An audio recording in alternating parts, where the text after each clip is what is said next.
Novels TV YouTube channel پر آپ سب کو خوش آمدید کہتی ہوں۔ چینل کو سبسکرائب کر کے بیل آئیکن کلک کر لیں تاکہ تمام نئی ایپیسوڈ پر وقت ملتی رہیں۔ آج میں ناول یہ عشق مشکل ہے کہ کس نمبر 31 لے کے آئی ہوں۔ وہ بے بسی اس کے حصار میں قید تھی جو اب دراز سے ڈرائر نکال کر اس کا پلگ لگا رہا تھا۔ ہمت کیسی ہوئی آپ کی میرے ساتھ یہ حرکت کرنے کی؟ اس کے سینے پر ہاتھ مارتے وہ غصے سے پاگل ہو رہی تھی۔ ایک کہنا مان لیتی تو مجھے یہ سب نہیں کرنا پڑتا، لیکن شاید تم یہی چاہتی ہو۔ ایک ہاتھ سے اس کے دونوں ہاتھوں کو قابو کرتے وہ دوسرے ہاتھ کی مدد سے اس کے بال کھول گیا۔ کندھے تک آتے بال، کبھی اس کے بال کمر سے بھی نیچے ہوا کرتے تھے۔ ہونٹ بھینچتے اس نے ڈرائر اٹھایا، وہ اب اس کے بال سکھا رہا تھا۔ ماہے نے غصے سے لال ہوتے چہرے کے ساتھ اسے دیکھا۔ اب چینج کر لو یا وہ بھی میں کرواؤں؟ اس کے بالوں کو ٹھیک کرتا وہ اسے آزاد کر گیا۔ I hate you Alam, I hate you. اسے دھکا دے کر ڈریسنگ روم سے نکالتی وہ دروازہ بند کرتے زمین پر بیٹھتی چلی گئی۔ وہ کیوں اتنا اچھا بن کر آیا تھا؟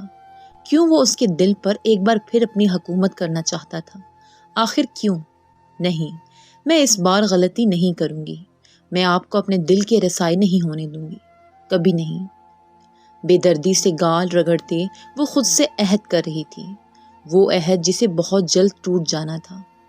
حسین وادی اور یہاں کی سب سے خوبصورت جھیل، وہ چاروں ایک جگہ بیٹھے اس حسین نظارے سے لطف اندوز ہو رہے تھے۔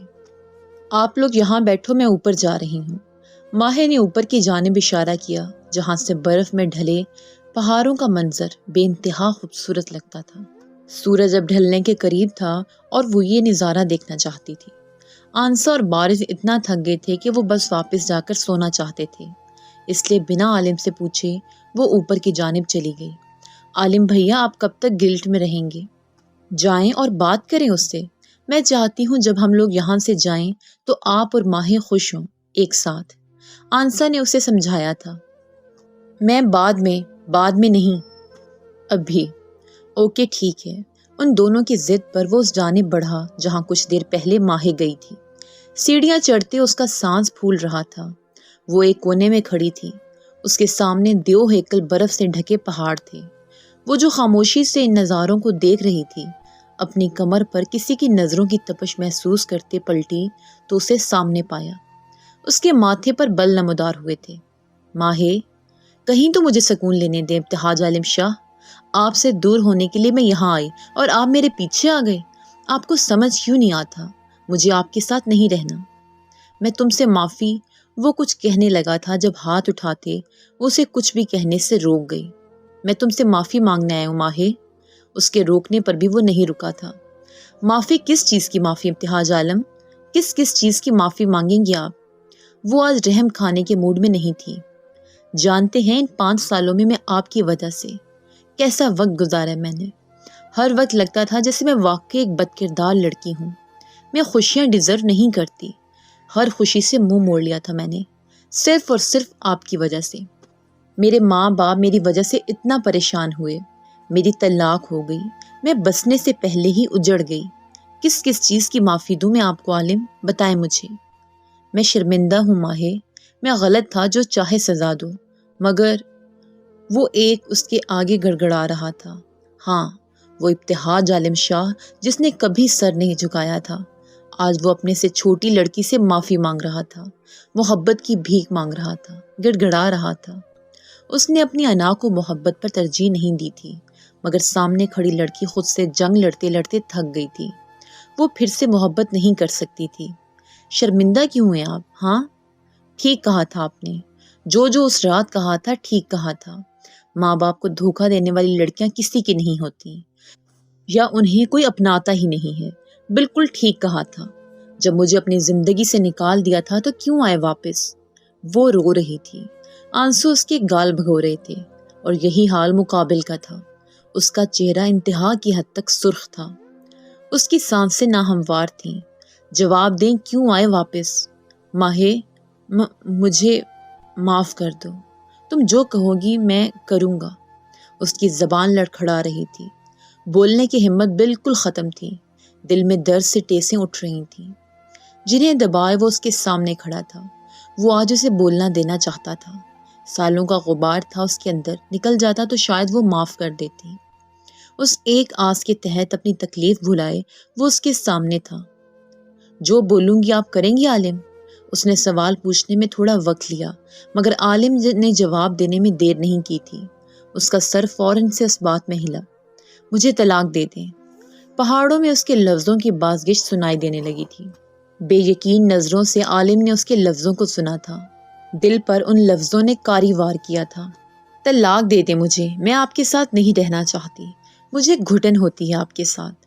اس کی حالت سے بے نیاز وہ اپنے لفظوں سے اس کا دل چیر کر رکھ رہی تھی۔ ہاں، وہ خود غرض ہو کر اسے ویسے ہی تکلیف دینا چاہتی تھی جیسے عالم نے اسے دی تھی۔ اس کی پشت عالم کی طرف تھی۔ ماہے، دل پر ہاتھ رکھے اس نے بہت دقت سے یہ نام لیا تھا۔ میں کر دوں گی معاف اگر آپ مجھے چھوڑ دیں۔ وہ یہ لفظ سہ نہیں پایا تھا۔ گھٹنوں کے بل وہ زمین پر گرا تھا۔ ایک جھٹکے سے وہ مڑی تھی۔ عالم، مجھے معاف کر دینا، دل پر ہاتھ رکھتے وہ بمشکل کہہ سکا۔ عالم، عالم کیا ہوا ہے آپ کو؟ خدا کے لیے عالم یہ مت کرے میرے ساتھ۔ اس کا سر اپنی گود میں رکھے وہ اسے پکار رہی تھی، جو بند ہوتی آنکھوں سے اس کے سبھی چہرے کو دیکھ رہا تھا۔ معاف کر، بولنے کی کوشش میں دل کا درد بڑھتا جا رہا تھا۔ عالم آنکھیں کھولیں، کیا ہو رہا ہے آپ کو عالم؟ میری بات سنیں عالم۔ وہ بدحواس سے اسے پکار رہی تھی، جو آنکھیں موندے اس کی گود میں پڑا تھا۔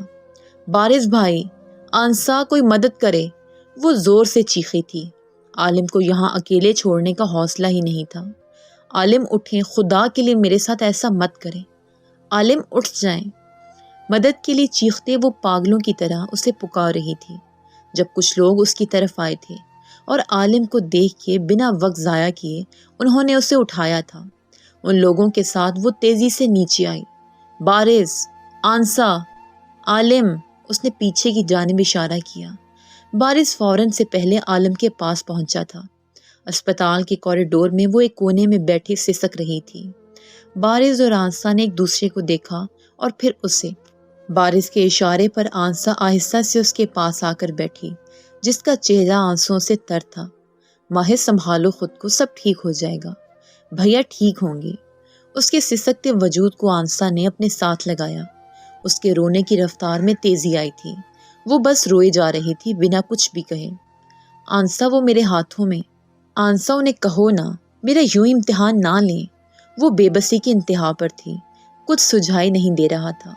بارش نے گھر پر کسی کو نہیں بتایا تھا کہ وہ کسی کو بھی پریشان نہیں کرنا چاہتا تھا، مگر ایسے وقت میں وہ اکیلا نہیں رہ سکتا تھا، اس لیے عاقب کو اس نے بتایا، جو فوراً سے وہاں سے نکلا تھا۔ نہ جانے کتنی صبر آزما گھڑی کے بعد ڈاکٹر باہر آئے تھے۔ ڈاکٹر، کیا ہوا ہے میرے بھائی کو؟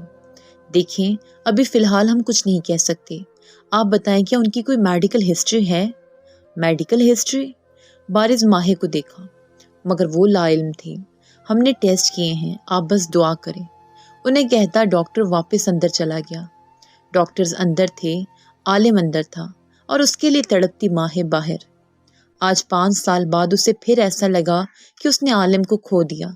ماہر، پلیز مت رو، تمہاری طبیعت خراب ہو جائے گی، مجھے عالم چاہیے۔ آنسا، انہیں کہو میرے پاس آئے، میں رو رہی ہوں، مجھے ان کی ضرورت ہے۔ آنسا کا ہاتھ مضبوطی سے تھامے وہ بس ایک ہی رٹ لگائے ہوئے تھی۔ بارش، عاقب کی آواز پر بارش کے چہرے پر تھوڑا سکون آیا تھا۔ کیا ہوا عالم کو، بتاؤ مجھے۔ کچھ نہیں پتا، ہمیں وہ وہاں گر کر بے ہوش ہو گئے اور اب انہیں ہوش نہیں آ رہا۔ آنسا کے جواب پر عاقب نے ایک نظر سسکتی ماہر کو دیکھا۔ ڈاکٹر پوچھ رہے ہیں کہ کیا ان کی کوئی میڈیکل ہسٹری ہے؟ بارش کی بات پر عاقب کو چپ لگی تھی۔ پھر سے وہی کہانی دہرائی جا رہی تھی، کاش وہ پاکستان نہ آتا۔ ڈاکٹر ایک بار پھر باہر آئے تو سب سے پہلے عاقب آگے بڑھا تھا۔ ڈاکٹر نے بارش کو کچھ لانے کے لیے کہا تھا۔ آنسا بیٹا، اس کے ساتھ جاؤ، وہ ٹھیک نہیں ہے۔ عاقب نے جان کر اسے وہاں سے بھیجا تھا۔ ڈاکٹر، کیسا ہے عالم؟ دیکھیے، ان کی دماغی حالت ٹھیک نہیں ہے، وہ رسپانس نہیں دے رہے۔ کیا مطلب آپ کا، رسپانس نہیں دے رہے؟ کیسے ڈاکٹر؟ آپ ٹھیک کریں نا انہیں۔ ڈاکٹر کی بات پر وہ بپھری شیرنی کی طرح آگے آئی تھی۔ ماہر، ریلیکس، کچھ نہیں ہوا عالم کو۔ ڈاکٹر، عالم کی میڈیکل ہسٹری ہے، وہ 5 سال پہلے کومے میں گیا تھا، اس کی دماغی حالت ٹھیک نہیں تھی۔ عاقب کے لفظوں نے ماہر کو پتھر کا کیا تھا۔ وہ پھٹی آنکھوں سے عاقب کو دیکھ رہی تھی۔ کیا کچھ ایسا ہوا جس کا انہیں صدمہ ہوا ہو؟ ڈاکٹر اب ماہر سے پوچھ رہے تھے۔ مجھے طلاق دے دیں، اپنے ہی کہے جملے سانپ کی طرح اسے ڈس رہے تھے۔ ماہر کچھ ہوا تھا ایسا؟ میں نہیں، اس سے سانس نہیں لیا جا رہا تھا۔ اس نے اپنے عالم کو مار دیا تھا۔ میں نے کیا کر دیا؟ میں نے عالم کے ساتھ کیا کر دیا؟ بڑبڑاتے اس نے اپنے قدم پیچھے لیے تھے۔ ڈاکٹر، میں آپ کو عالم کی میڈیکل رپورٹ دکھاتا ہوں۔ عاقب نے جلدی اپنے بیگ سے عالم کی رپورٹس ڈاکٹر کو دی تھیں۔ عالم اپنی رپورٹس اپنے ساتھ رکھتا نہیں تھا، وہ ہمیشہ سے عاقب کے پاس رہی تھیں۔ ڈاکٹر کے جانے کے بعد وہ ماہر کی جانب پلٹا تھا۔ ماہر کیا ہوا تھا؟ مجھے سچ سچ بتاؤ ماہر۔ میں نے مار دیا اپنے عالم کو۔ ماہر بس کرو، مجھے بتاؤ کیا ہوا تھا۔ وہ اس پر چیخا۔ اس کے چیخنے پر ہوش میں آتے وہ پھوٹ پھوٹ کر رو دی۔ بتاؤ مجھے ماہر، ورنہ عالم مر جائے گا۔ عاقب کی بات پر اس نے ایک نظر اسے دیکھا اور پھر سب اسے بتاتی چلی گئی، شروع سے آخر تک۔ اس کی بات پر عاقب نے بے اختیار اپنے ماتھے کو مسلا تھا۔ تم جانتی ہو، 5 سال پہلے جب اس نے تمہیں چھوڑا تھا تب بھی اس کی یہی حالت ہوئی تھی۔ اتنے وقت بعد وہ کومے میں رہا، بستر پر پڑا رہا۔ اس کی زندگی ختم ہو گئی تھی ماہر، سب برباد ہو گیا تھا۔ میں نے اسے کہا تھا کہ تم نہیں رہی اس دنیا میں، تم مر گئی ہو۔ وہ پاگل ہو گیا تھا، اس نے خود پر زندگی کی ہر خوشی حرام کر لی تھی۔ میں نے دیکھا ہے اسے تڑپتے۔ مجھے اس وقت احساس ہوا میں نے جھوٹ بول کر کتنی بڑی غلطی کر دی۔ وہ موت کے منہ میں چلا گیا تھا، وہ غلطی پر تھا، مگر وہ تمہیں چھوڑ کر تمہیں اس اذیت سے بچانا چاہتا تھا جو اس کے ساتھ رہتے تمہیں ملتی، اور جب اسے پتا چلا تم زندہ ہو، میں نے اسے زندگی کی طرف لوٹتے دیکھا۔ وہ خوش رہنے لگا تھا، مسکرانے لگا تھا، لیکن آج وہ تمہاری وجہ سے اس حال کو پہنچ گیا ماہر۔ ایک بار پھر وہ موت کی دہلیز پر پہنچ گیا۔ کاش وہ واپس نہ آتا، کاش وہ تم سے نہ ملتا، کاش۔ اس کی بات پر وہ پتھر بنی اسے دیکھ رہی تھی۔ اب کیا اور بھی کوئی راز تھا جس سے وہ انجان تھی؟ تم دعا کرو اسے کچھ نہ ہو ماہر، تمہاری وجہ سے وہ زندہ ہے۔ عاقب کے لفظوں پر وہ تڑپی تھی، کسی نے اس کے دل پر وار کیا تھا۔ بے بسی سے روتی وہ زمین پر بیٹھتی چلی گئی۔ عاقب نے اس بے بس وجود کو دیکھا۔ کیسی محبت تھی ان دونوں کی، جو دونوں کو اس مقام تک لے آئی تھی کہ نہ وہ ایک دوسرے سے دور جا پا رہے تھے نہ قریب آ رہے تھے۔ چھت کی منڈیر سے ٹیک لگائے وہ شفاف آسمان کو دیکھ رہی تھی۔ ہر چیز بہت خوبصورت تھی، اس کی زندگی کی طرح۔ بھاؤ، وہ جو گم تھی، اچانک آواز سے اس کا دل اچھل کر حلق میں آ گیا۔ دل پر ہاتھ رکھے وہ پلٹی تو آبان کو اپنے پیچھے کھڑے دیکھ کر اس کی جان میں جان آئی۔ بان، ایسے کوئی ڈراتا ہے؟ ایسے کوئی ڈرتا ہے؟ یس، میں ڈرتی ہوں، میرا دل چھوٹا سا ہے نا۔ آنکھیں پٹ پٹا کر کہتی وہ اسے معصوم سی گڑیا لگی۔ وہ بے اختیار ہی مسکرا اٹھا۔ یہاں کیوں کھڑی ہو؟ ٹھنڈ لگ جائے گی۔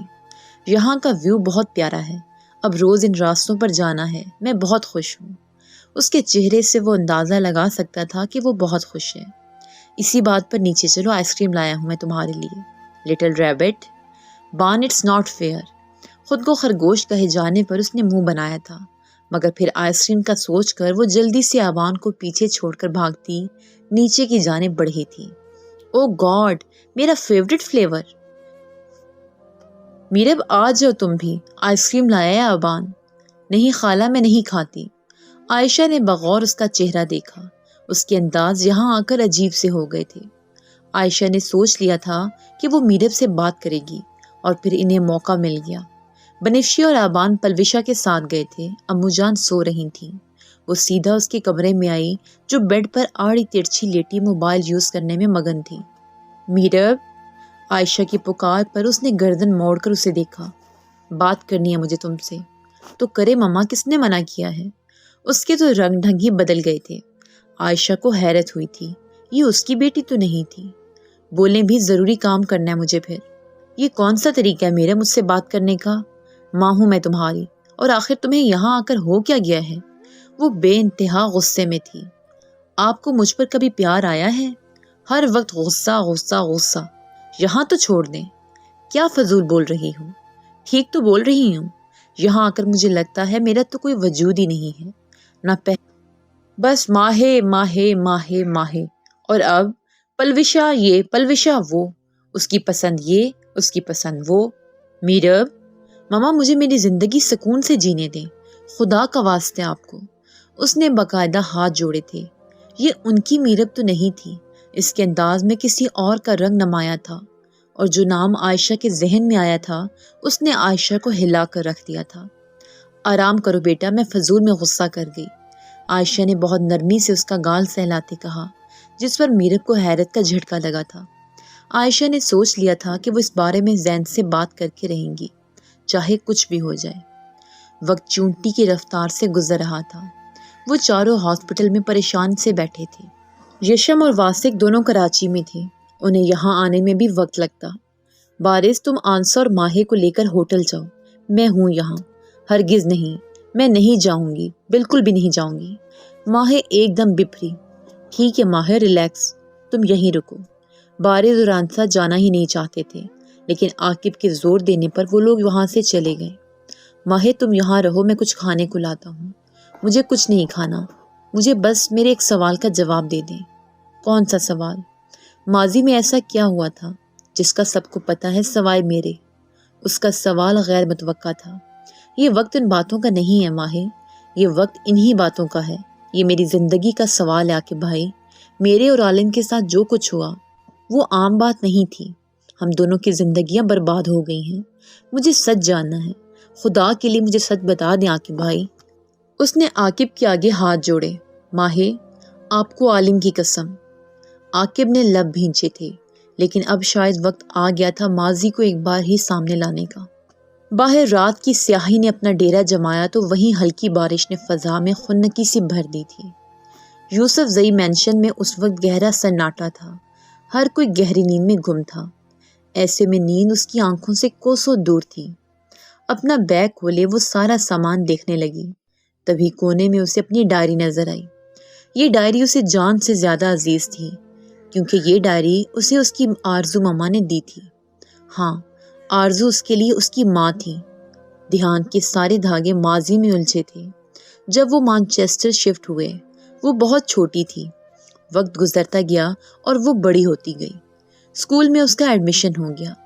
اس معصوم دل میں سوائے محبتوں اور خوشیوں کے کچھ نہیں تھا۔ وہ 5th اسٹینڈرڈ میں تھی جب ایک دن ایک ٹیچر ان کی کلاس میں آئی۔ آرزو، ہاں وہ ٹیچر آرزو تھی۔ لٹل میرب کو لگا اس نے انہیں کہیں دیکھا ہے، مگر کہاں اسے نہیں سمجھ آیا۔ وقت گزرتا جا رہا تھا اور وہ آرزو کے قریب ہوتی جا رہی تھی۔ آرزو اسے اپنی بیٹی کی طرح ٹریٹ کرنے لگی۔ اس کے لیے میرب سے بڑھ کر کچھ نہیں تھا، لیکن آرزو نے میرب سے ایک پرومس لیا تھا کہ وہ کبھی اس کا ذکر اپنے گھر پر نہیں کرے گی، اور میرب وہ آرزو کی اتنی دیوانی کہ وہ اس کی ہر بات ماننے کو تیار تھی۔ روز وہ دونوں اچھا وقت ساتھ گزارتی۔ ایک دن وہ آرزو کے پاس اس کے آفس روم میں آئی، مگر وہ کہیں نہیں تھی، لیکن جس چیز نے میرب کی توجہ کھینچی وہ آرزو کی ٹیبل پر رکھی تصویر تھی۔ وہ بری طرح چونکی تھی، کیونکہ اس تصویر میں آرزو کے ساتھ ایک بچہ تھا۔ وہ بچہ اس نے کہیں دیکھا تھا۔ آہستہ سے قدم بڑھاتے وہ اس تصویر کے پاس آئی تو ایک اور جھٹکا اس کا منتظر تھا۔ وہ اس کی بچپن کی تصویر تھی، جس میں آرزو سے گود میں لیے بیٹھی مسکرا رہی تھی۔ وہ ٹین ایجر تھی۔ ڈراموں کی شوقین اپنے بچپن کی تصویر اور خود کو آرزو کے ساتھ دیکھنے نے اسے چونکا کر رکھ دیا۔ تم یہاں کیا کر رہی ہو میرب؟ میم، یہ میں ہوں نا آپ کے ساتھ؟ میرب کو اپنی آنکھوں پر یقین نہیں آیا تھا۔ وہ اس سے پوچھ رہی تھی۔ آرزو نے چند لمحے سوچا تھا، بس میں تمہیں سب سچ بتا دوں گی، مگر تمہارے ایگزامز کے بعد۔ میرب راضی نہیں تھی، مگر وہ آرزو کی بات نہیں ٹال سکتی تھی۔ وہیں دوسری طرف ماہے کو ملنے والی اہمیت میرب کو حسد میں مبتلا کرنے لگی تھی۔ وہ آرزو سے اپنی ہی ماں کی شکایتیں کرنے لگی۔ ماہے اس سے چھوٹی تھی، وہ گھر کی سب سے چھوٹی بچی تھی، سب کی لاڈلی، اور میرب اسے لگنے لگا تھا کہ ماہے کی وجہ سے اسے ڈی گریڈ کیا جاتا ہے۔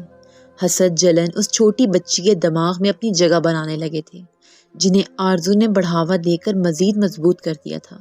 اور پھر وہ دن آیا جب آرزو نے میرب کو اپنے گھر بلایا۔ زندگی میں پہلی بار اپنے ماں باپ سے جھوٹ بول کر آرزو سے ملنے آئی تھی۔ اس کا گھر اسکول کے بالکل پاس تھا۔ اس گھر میں اپنی تصویریں دیکھ کر میرب کی آنکھیں پھٹیں۔ ان تصویروں میں اس کے ساتھ زین تھا۔ کہیں آرزو اور زین دونوں تھے، مگر کیوں؟ آپ کون ہیں میری؟ میرب کو لگا اس کی زبان اس کا ساتھ نہیں دے رہی۔ میں جانتی ہوں سچ تمہیں برداشت نہیں ہوگا، لیکن کیا؟ میرب کا دل بری طرح سے دھڑک رہا تھا۔ تمہارے بابا اور میں ایک دوسرے سے محبت کرتے تھے، بہت محبت، لیکن عائشہ نے سب بگاڑ دیا۔ یشم یوسف زئی اور بنفشے نے تمہارے بابا کو مجھ سے چھین لیا۔ یہ آپ کیا کہہ رہی ہیں؟ تم میری بیٹی ہو میرب، تم عائشہ کی بیٹی نہیں ہو، تم میری اور زین کی بیٹی ہو۔ وہ لوگ مجھ سے نفرت کرتے ہیں کیونکہ زین نے عائشہ کی بجائے مجھے چنا تھا۔ تمہارے بابا مجھ سے بہت محبت کرتے تھے، دیکھو، مگر ان لوگوں نے زبردستی میری شادی واسق سے کر دی۔ وہ مجھے مارتا تھا، بہت برا انسان تھا وہ میرب۔ میں آپ کی بیٹی کیسے ہو سکتی ہوں؟ کیونکہ تقی میرا بھائی ہے، سگا بھائی، وہ مجھ سے بڑا ہے۔ مطلب مما کی شادی پہلے بابا سے ہوئی تھی نا؟ اس کے سوال پر آرزو نے پہلو بدلا۔ اضطراب اس کے ہر انداز سے بیان تھا۔ بے چینی سے اپنی انگلیاں مروڑتے وہ ہونٹ کاٹنے لگی، جیسے اب کوئی نئی کہانی گھڑ رہی ہو۔ بتائے نا، تم عائشہ کی بیٹی نہیں ہو میرب؟ تمہیں کیوں یقین نہیں آ رہا؟ اگر یہ تصویریں جھوٹی لگ رہی ہیں تو چلو ڈی این اے کروا لو۔